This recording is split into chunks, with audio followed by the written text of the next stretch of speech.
If you recently received a notice from Calsavers and you're an employer in the state of California who already offers your own retirement savings options for your employees, today I'm going to show you how you can exempt yourself from the program.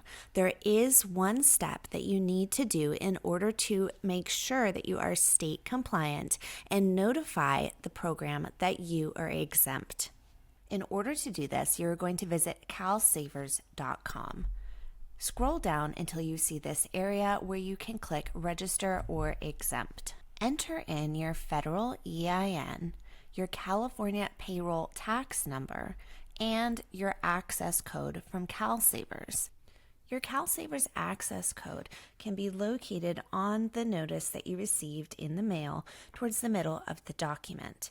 If you no longer have this document or can't access the correct code for whatever reason, then you are going to click Request over here. Next, you'll be asked to enter in your company's doing business as name, your address, including your city, state, and zip. Next, you'll be brought to this screen, which states that state law requires California employers to participate in Calsavers if the company meets one of the conditions for exemption. Next, specify if your company sponsors one of the following tax-qualified retirement plans. Next, you are going to review the exemption request that you are submitting. You're going to make sure that the exemption reason stated here is correct, and you are going to type in your certified by name here. Once you have clicked Submit, please print this page for your records.